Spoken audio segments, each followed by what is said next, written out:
आज के दौर में शिक्षा के बिना जीवन की कल्पना करना गुनाह है। जिन शक्तियों के बलबूते हम समाज परिवर्तन का सपना देखते हैं, उसका आधार शिक्षा ही है। शिक्षा का तात्पर्य सिर्फ हमारे शिक्षित होने में नहीं, अपितु भारत के एक एक बच्चे के शिक्षित होने में है। आइए एक नेक पहल करते हुए अपने आसपास के हर एक बच्चे को स्कूल पहुंचाने का दृढ़ संकल्प लेते हैं। नमस्कार, मैं doctor R P Sonkar, assistant professor मनोविज्ञान विभाग, वसंत कन्या महाविद्यालय, काशी हिंदू विश्वविद्यालय। एक बार फिर आप सभी सम्मानित अभिभावकों एवं प्रिय विद्यार्थियों का हार्दिक स्वागत एवं अभिनंदन करता हूं। प्रिय विद्यार्थियों, आज मैं आपसे बात करूंगा कि आप जूनियर हाई स्कूल में टीचर कैसे बन सकते हैं या इसमें चयन की प्रक्रिया क्या होती है। इस पर मैं कुछ विशेष बात करूं, इससे पहले कुछ सामान्य चीज़ों के बारे में जान लेते हैं। यदि जूनियर हाई स्कूल में टीचर्स बनने की प्रक्रिया को हम समझें तो इन सभी तरह के विद्यालयों को दो भागों में बांट दिया गया है, जिसे केंद्रीय विद्यालय पैटर्न पर आधारित विद्यालय एवं राज्य स्तरीय विद्यालयों में बांटा जा सकता है। केंद्रीय विद्यालय पैटर्न पर आधारित विद्यालयों में से मुख्य रूप से केंद्रीय विद्यालय, नवोदय विद्यालय और सीएचएस जैसे विद्यालयों को शामिल किया जा सकता है। केंद्रीय विद्यालयों में जो टीचर्स का सिलेक्शन किया जाता है उसको मुख्य रूप से 3 भागों में बांटा गया है या 3 स्तरों पे टीचर्स का सिलेक्शन किया जाता है, जिन्हें हम पीआरटी टीचर्स, टीजीटी टीचर्स और पीजीटी टीचर्स कहते हैं। इन तीनों में जो टीचर्स का सिलेक्शन होता है वो टीजीटी के थ्रू होता है। ठीक है, इसमें टीजीटी की ही पूरी प्रक्रिया लागू होती है। इसको आप फिर से समझने की कोशिश करिए कि जूनियर हाई स्कूल में केंद्रीय विद्यालय में टीचर्स का सिलेक्शन टीजीटी के द्वारा ही किया जाता है, अर्थात टीजीटी की सिलेक्शन प्रक्रिया ही लागू होती है। ऐसे टीचर्स को क्लास 6 से लेकर के क्लास 10 तक के बच्चों को पढ़ाना होता है। इसका सिलेक्शन केंद्र सरकार के द्वारा किया जाता है। इसकी विस्तृत जानकारी के लिए, यानी आप इसके बारे में विस्तृत जानना चाहते हैं तो आप मेरे पिछले वीडियो टीजीटी की तैयारी पूरी रखिए, बम्पर सीटें आने वाली हैं, में सुन सकते हैं। इसमें यदि आप टीचर बनना चाहते हैं तो आपके पास यूजी प्लस बीएड के साथ साथ सीटेट होना अनिवार्य है। और इसमें 2 तरह की परीक्षाएं होती हैं, जिसमें रिटेन एग्जाम और इंटरव्यू के आधार पर आपका सिलेक्शन किया जाता है। वहीं अगर हम राज्य स्तरीय विद्यालयों की बात करें, अभी हम बात कर रहे थे केंद्रीय विद्यालय पैटर्न पर आधारित विद्यालयों में आप जूनियर हाई स्कूल में टीचर कैसे बन सकते हैं। अब यदि हम राज्य स्तरीय विद्यालयों में टीचर बनने की प्रक्रिया को समझें तो राज्य स्तरीय विद्यालयों को मुख्य रूप से 2 भागों में बांटा गया है। एक सरकारी विद्यालय होते हैं और दूसरा एडेड विद्यालय होता है। सरकारी विद्यालय को भी हम 2 तरह के भागों में बांट सकते हैं, ग्रामीण विद्यालय जिनको हम परिषदीय विद्यालय बोलते हैं, और दूसरा शहरी विद्यालय जिसको नगर निगम में आने वाले विद्यालय कहा जा सकता है। और ग्रामीण विद्यालय और या परिषदीय विद्यालय भी 2 तरह के होते हैं, जिनको हम कंपोजिट विद्यालय और एकल विद्यालय के नाम से जानते हैं। यही सेम चीज़ें शहरी विद्यालय में भी कंपोजिट विद्यालय और एकल विद्यालय के रूप में विद्यालय को बांटा जा सकता है। यही सेम जो वर्गीकरण है विद्यालय का, वो एडेड विद्यालयों के साथ भी होता है। इसके साथ ही साथ यदि आप जूनियर हाई स्कूल में टीचर बनने की प्रक्रिया से संबंधित कुछ और चीज़ों को समझें तो इसे जूनियर हाई स्कूल या उच्च प्राथमिक विद्यालय या मिडिल स्कूल के नाम से भी जाना जाता है। इसमें यदि आप सेलेक्ट होते हैं तो आपको क्लास 6 से लेकर के क्लास 8 तक के बच्चों को पढ़ाना होता है। इसमें रिटायरमेंट 60 साल से लेकर 62 साल तक निर्धारित किया गया है। इसमें आपको लगभग 60,000 प्रति महीने के हिसाब से सैलरी प्रदान की जाती है। पहले प्राथमिक विद्यालय एवं जूनियर हाई स्कूल का जो कैंपस या विद्यालय होता था वो अलग अलग होता था। पिछले कुछ वर्षों से पूरे यूपी में लगभग 25,000 से भी अधिक विद्यालयों को कंपोजिट विद्यालयों में परिवर्तित किया जा चुका है। इसमें क्लास 1 से लेकर के क्लास 8 तक का जो विद्यालय होता है वो एक ही होता है और दोनों में एक ही प्रिंसिपल को या प्रधानाचार्य को नियुक्त किया जाता है। अगर हम उत्तर प्रदेश में देखें तो मात्र पिछले कुछ वर्षों में कंपोजिट विद्यालयों के आधार पर, यानी 25,000 कंपोजिट विद्यालयों के आधार पर प्राइमरी स्कूल्स के लगभग 25,000 प्रिंसिपल की सीटें समाप्त कर दी गईं।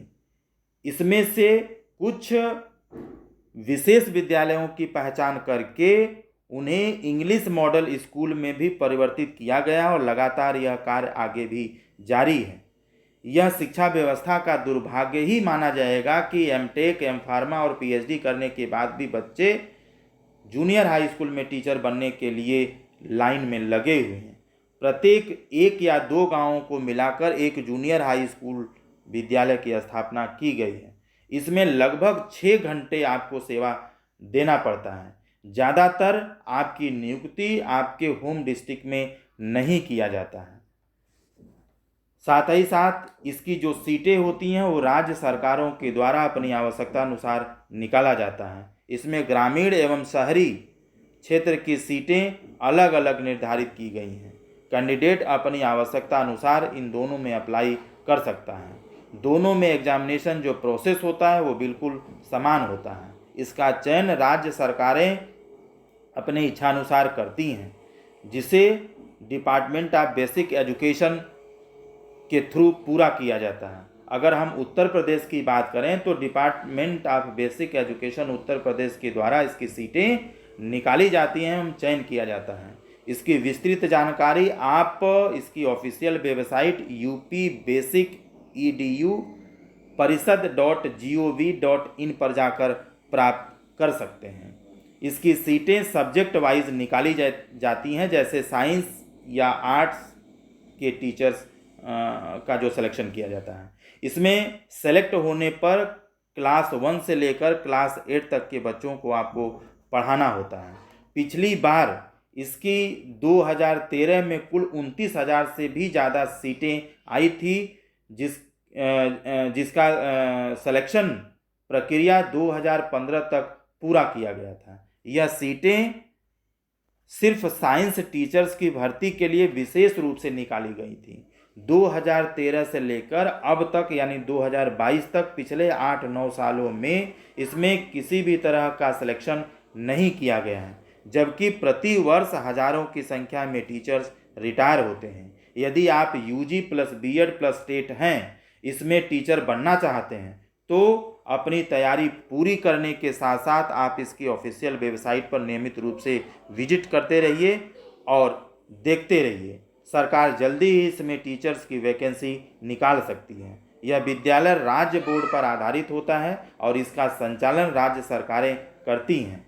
इसके सुचारू रूप से कार्य करने के लिए प्रत्येक जिले में एक बेसिक शिक्षा अधिकारी यानी बीएसए को नियुक्त किया गया है, जिनका कार्य जिले के सभी विद्यालयों को संचालित एवं नियंत्रित करना होता है। इसके साथ ही साथ ब्लॉक स्तर पर भी एक खंड शिक्षा अधिकारी यानी एबीएसए को नियुक्त किया गया है, जिससे शिक्षा की गुणवत्ता को और भी बेहतर बनाया जा सके।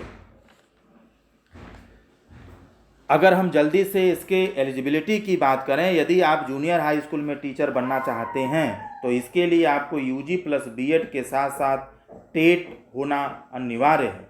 और अगर हम इसके एग्जामिनेशन पैटर्न की बात करें तो इसमें सिलेक्शन करने के लिए एग्जामिनेशन कराया जाता है, जिससे हम सुपर टेट के नाम से जानते हैं। इसको फिर से समझिए कि जूनियर हाई स्कूल में टीचर बनने के लिए एक एग्जामिनेशन कराया जाता है, जिसे सुपर टेट का नाम दिया गया है। और इसमें आपका फाइनल सिलेक्शन 2 आधारों पर किया जा सकता है। पहला ये आधार हो सकता है कि सिर्फ सुपर टेट के मेरिट के आधार पर आपका फाइनल सिलेक्शन किया जाए, और दूसरा क्राइटेरिया ये हो सकता है कि सुपर टेट के 60% परफॉर्मेंस यानी 60% प्लस एकेडमिक रिकॉर्ड का 40% मिलाकर के मेरिट लिस्ट तैयार किया जाए, और उसमें यदि आप आते हैं तो आपका फाइनल सिलेक्शन किया जाता है।